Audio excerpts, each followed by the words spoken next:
All right, so when that method doesn't work, you got to get the big stick. So you're going to get it and pry against this bolt here.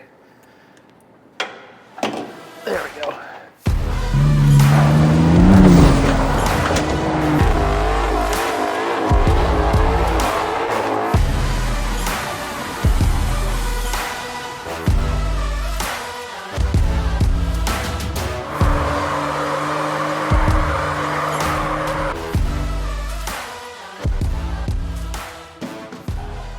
Thanks for tuning in. This is Mike with Milton Motorsports. Today we're going to be installing a Ford Performance coilover kit on a new Bronco. The reason we're doing this kit is you can't get a Sasquatch package just due to supply constraints, and we think that this could be a good option for you. Some of the features offered with this kit is a 2-inch lift, larger shock housings, 2.65 inch. I mean, we could tell just by looking at them, like they are huge. Like we were surprised when we opened the boxes. So we'll see if that relates to ride quality or not. Works on models Base, Big Bend, Black Diamond, and Outer Banks. Enough with the details, let's get out in the shop and start wrenching. Before we install the kit, we just want to get some base measurements.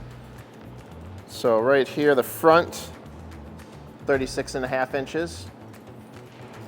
And the back, we're at 37 3/4. So we'll see how much of a lift we get out of this kit.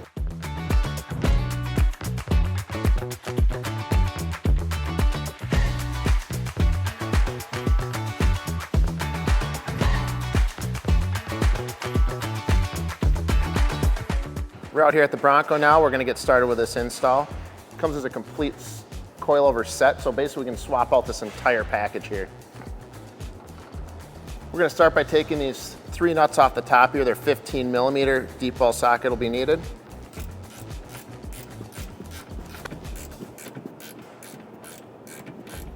We got the 3 15s off the top now. Now we got to get the 2 bottom 18mm nuts.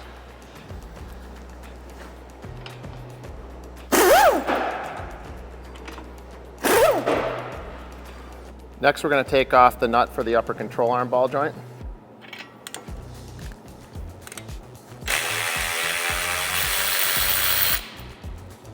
Now we're going to take the tie rod nut off.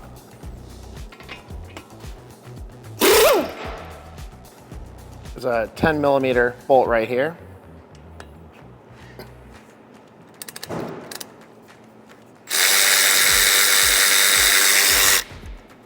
This is to get more slack, so when we loosen this up, it doesn't pull on your lines. If you like the video, please hit that like and subscribe button. It'll really help us out. All right, so we're going to shock this housing here to pop the tie rod out. Oh, there we go. Easy as that. So ball joints are taper fit. A lot of times you've got to shock the housing here and then it'll release it. Just like that. All right, the last bit of hardware you got to remove is the axle nut. This is a 35mm nut. So if you're going to try to do this at home, you definitely need a 35mm socket for this.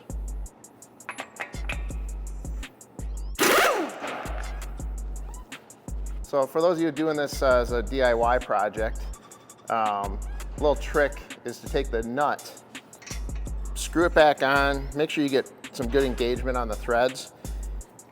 Take the socket you used to take it off, put it on here, and then you can just hit it.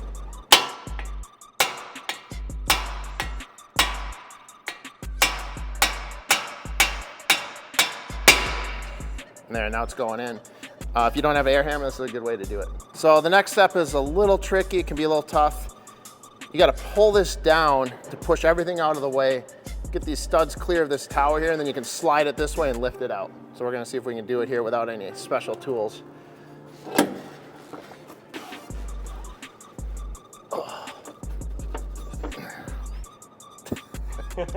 Nope. All right, so when that method doesn't work, you gotta get the big stick. It's gonna get in and pry against this bolt here. There we go. And just lift it out, just like that. Time for the new assembly to go in.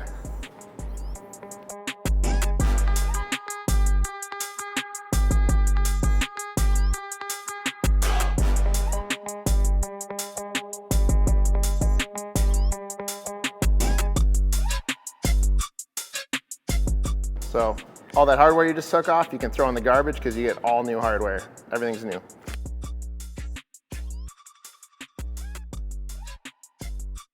All right, so just put everything back in just as you took it out, and you're good to go. Now it's chuck. Let's get this in there. These things are heavy, but we'll see if that relates to performance. So slide in these holes right here. We're gonna have to get a big pry bar to slide this in. So that's probably one of the hardest parts of this install.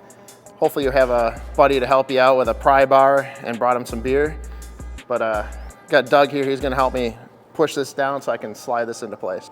There we go. Let it up.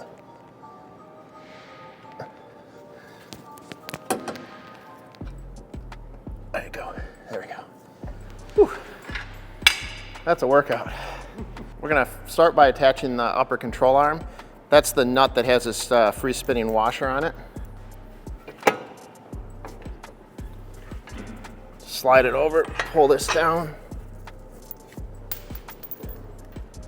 Let's get that a few threads on, that'll hold everything in place for you.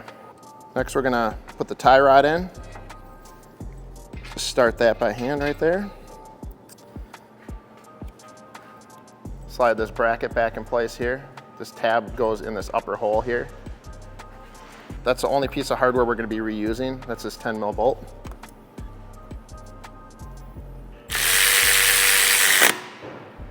Then we got these 3 15 millimeter nuts for the top of the shock here. We've got these 2 bottom nuts. Go right on the bottom here. Then our axle nut. Now we got all the hardware in the right spots. We're gonna just zip it all on real quick, and then we're gonna torque everything to spec. We got all the hardware snugged up. Now we just gotta get everything torqued to spec. Now we're ready to get torquing. Upper strut bolts here, or nuts, 41 foot-pounds.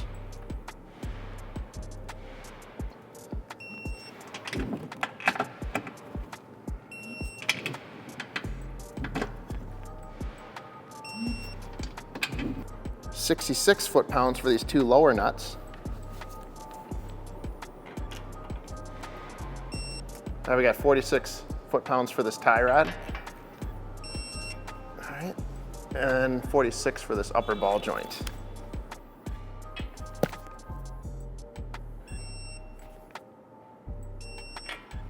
So we got everything torqued except for the axle nut. One thing we recommend, especially if you're doing this at home, take out the center cap of the wheel, and then you can use an extension with a socket and usually get to this nut and tighten it so it keeps the vehicle from moving or spinning the axle. Now we're gonna get onto the rear suspension.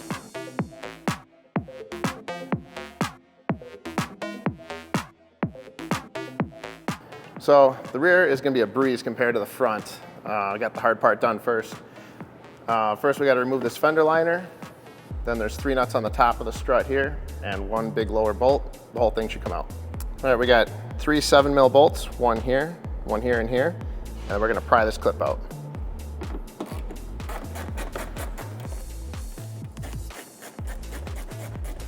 Next, we gotta remove all these rivet clips. Sometimes these can be real tricky. You don't wanna push hard on the screwdriver. Let them work themselves out. You might have problems getting these out, and you might have to use a little pry tool to get them out.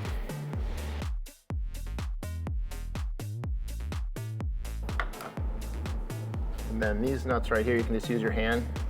It's kind of just like a wing nut. And 1 more. Man, how many do they need?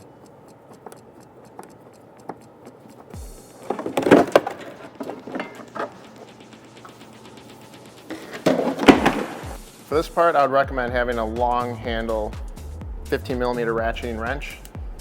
So we can get in here, it's a little tight. Get on there.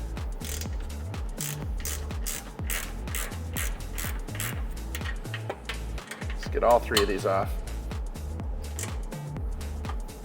You actually can fit a medium-sized socket and ratchet on this one here.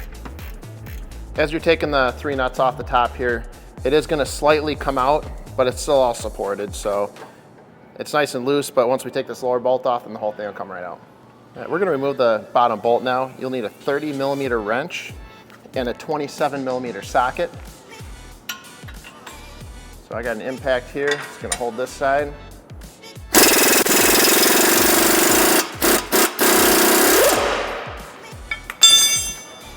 There we go. Slide this out. There we go. Now I'll put the upgraded Ford Performance one in.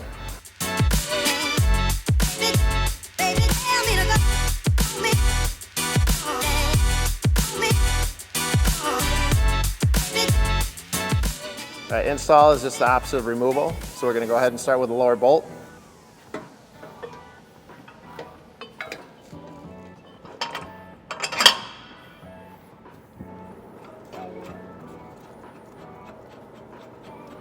And again, all new hardware.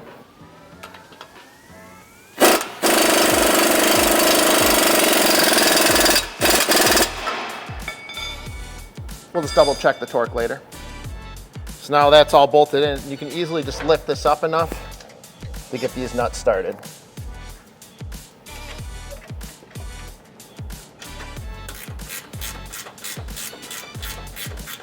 So we're gonna go ahead and tighten all three of these, and then we're gonna torque them. All right, so bottom bolt, 350 foot-pounds. That was a workout. You're definitely gonna need a second hand on that most likely. And then the top nuts, 41 foot-pounds. Now we're just gonna put the fender liner back in and repeat everything on the passenger side.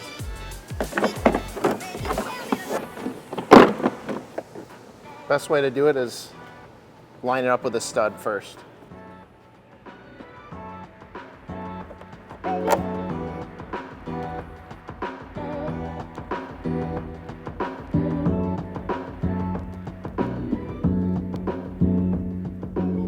We got the passenger side all finished up, test drove it and aligned it.